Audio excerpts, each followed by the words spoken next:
Class 7 lesson number 3 हमारी बदलती पृथ्वी। हमारी पृथ्वी आप सबको पता है नीला ग्रह के नाम से जानी जाती है, क्योंकि इस पर 70% से ज़्यादा पानी है। और हमारी पृथ्वी की विशेषताएं हम इस चैप्टर में पढ़ेंगे। किस प्रकार ये पृथ्वी हमारी लगातार बदल रही है। आप सबको पता होगा कि स्थल मंडल जिस पर हम रहते हैं अनेक भागों में विभाजित है, जिन्हें स्थल मंडलीय प्लेट कहा जाता है।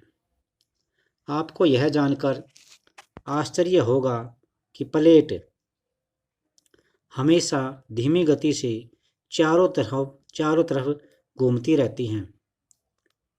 प्रत्येक वर्ष केवल कुछ मिलीमीटर के लगभग पृथ्वी के अंदर पिघले हुए मैग्मा में होने वाली गति के कारण ऐसे होता है।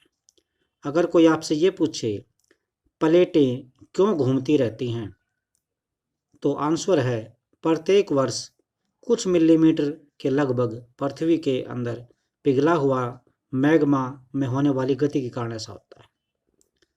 पृथ्वी के अंदर पिघला हुआ मैग्मा एक वृत्तीय रूप में घूमता है, जैसे कि चित्र में दिखाया गया है। प्लेट की गति के कारण पृथ्वी की सतह पर जो परिवर्तन होता रहता है, पृथ्वी की गति को उन बलों के आधार पर विभाजित किया जाता है। पृथ्वी की गति को बलों के आधार पर विभाजित किया जाता है, इसके कारण ये गतियां उत्पन्न होती हैं। जो बल पृथ्वी के आंतरिक भाग में घटित होते हैं उन्हें अंतर्जनित बल कहते हैं। इंग्लिश में एंडोजेनिक फोर्स कहते हैं। तथा जो बल पृथ्वी की ऊपरी सतह पर उत्पन्न होते हैं उन्हें बहिर्जनिक बल कहते हैं। इंग्लिश में इनको एक्सोजेनिक फोर्स कहते हैं। अंतर्जनित बल कभी कभी अचानक से गति उत्पन्न करते हैं और कभी तेज गति करते हैं, कभी धीमी गति उत्पन्न करते हैं। भूकंप और ज्वालामुखी जैसी आकस्मिक गति के कारण पृथ्वी की सतह पर अत्यधिक हानि होती है। तो आप सबको ये पता चल गया होगा कि पृथ्वी की जो गतियां हैं, प्लेटों की जो गतियां हैं, उनके आधार पर लगने वाले बल को हम दो भागों में बांट सकते हैं, अंतर्जनित बल और बहिर्जनिक बल। ये प्रश्न आपने लिख लेना है। पृथ्वी की गतियां ये दिखा रखा है बिल्कुल चित्र में। पृथ्वी की दो प्रकार की गतियां हैं, अंतर्जनित और बहिर्जनित। अंतर्जनित बल दो प्रकार के, आकस्मिक बल और पटल विरूपण बल। और इसी तरह से बहिर्जनित बल अपर्दन और निक्षेपण। तो अंतर्जनित बल जो पृथ्वी के अंदर घटनाएं घटती हैं उनके द्वारा भूकंप, ज्वालामुखी और भूस्खलन उत्पन्न होता है। और ऊपर जो बहिर्जनित बल है, इसके द्वारा नदियों में बहता हुआ जल, पवन, समुद्री तरंग और हिमना ये चलता रहता है। स्थलमंडलीय प्लेट क्या होती है? भूपर्पटी में अनेक बड़ी और कुछ छोटी कठोर असमान आकार की प्लेटें होती हैं, जिन पर महासागरीय और महाद्वीपीय सतह टिकी रहती है। अब है ज्वालामुखी। ज्वालामुखी क्या है? भूपर्पटी पर खुला एक ऐसा छिद्र होता है जिसमें पिघले हुए पदार्थ अचानक निकलते हैं। ये आप देख सकते हैं, एंडो अंतः, एक्सो बाह्य। यानी एंडो का मतलब अंदर वाला और एक्सो का मतलब बाहर वाला। जनित यानी उत्पत्ति, एंडोजेनिक और एक्सोजेनिक। इसी प्रकार स्थलमंडलीय प्लेटों की गति करने पर पृथ्वी की सतह पर कंपन होती है। यह कंपन पृथ्वी के चारों ओर गति करती है। इस कंपन को भूकंप कहते हैं। भूपर्पटी के नीचे वह स्थान जहाँ पर कंपन आरंभ होता है उद्गम केंद्र कहलाता है। उद्गम केंद्र के भू सतह पर निकटतम स्थान को अधिकेंद्र कहते हैं। दोनों प्रश्न आपने लिखने हैं। ये उद्गम केंद्र किसे कहते हैं और अधिकेंद्र किसे कहते हैं?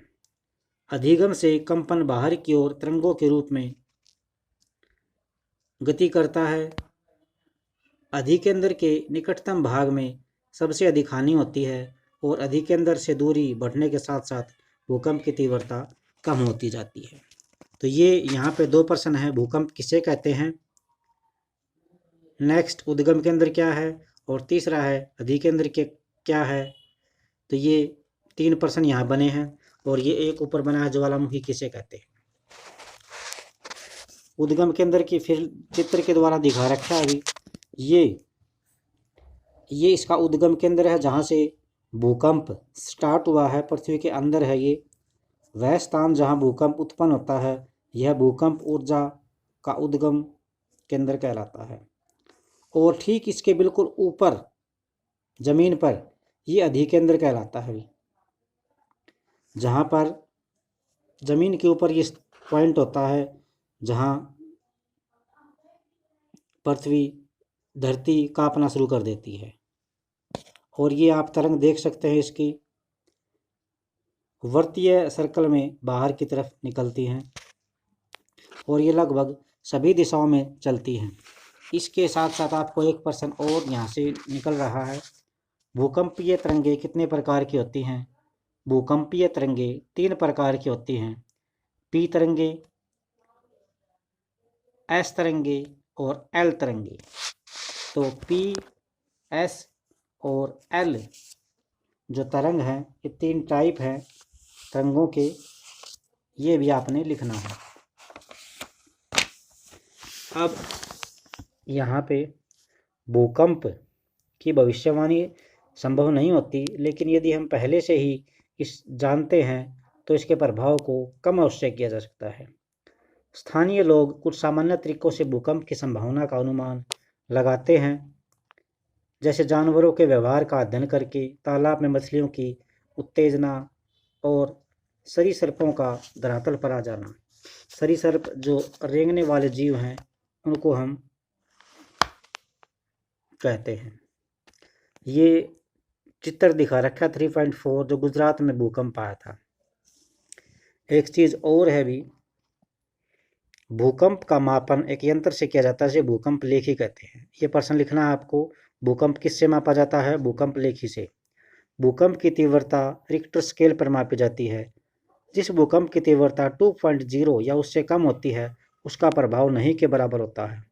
जिस भूकंप की तीव्रता 5.0 होती है वस्तुओं के गिरने से क्षति पहुंचा सकता है। जिस भूकंप की तीव्रता 6.0 अथवा उससे अधिक होती है वह बहुत अधिक शक्तिशाली, और जिसकी तीव्रता 7.0 अधिक होती है या इससे भी अधिक होती है वह सबसे अधिक शक्तिशाली समझा जाता है।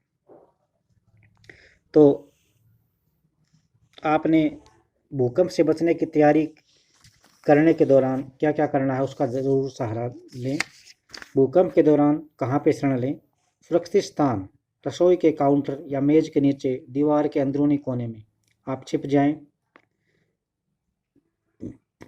अब दूर किस किस से रहें आप? आग लगने वाले स्थान से, चिमनी के आसपास तथा टूट सकने वाली खिड़कियों से, दर्पण से यानी शीशे से और तस्वीर फ्रेम से। अपने दोस्तों और पारस्परिक परिवार के जो सदस्य हैं उनके बीच जागरूकता फैलाएं एवं आपदा का सामना विश्वास से करें, हिम्मत से करें। तो ये उपाय आप अपनाकर भूकंप से होने वाली नुकसान से बच सकते हैं। तो आज के लिए इतना ही, नेक्स्ट हम बाद में पढ़ेंगे मंडे को। तब तक के लिए be happy, be healthy, be positive. Thanks.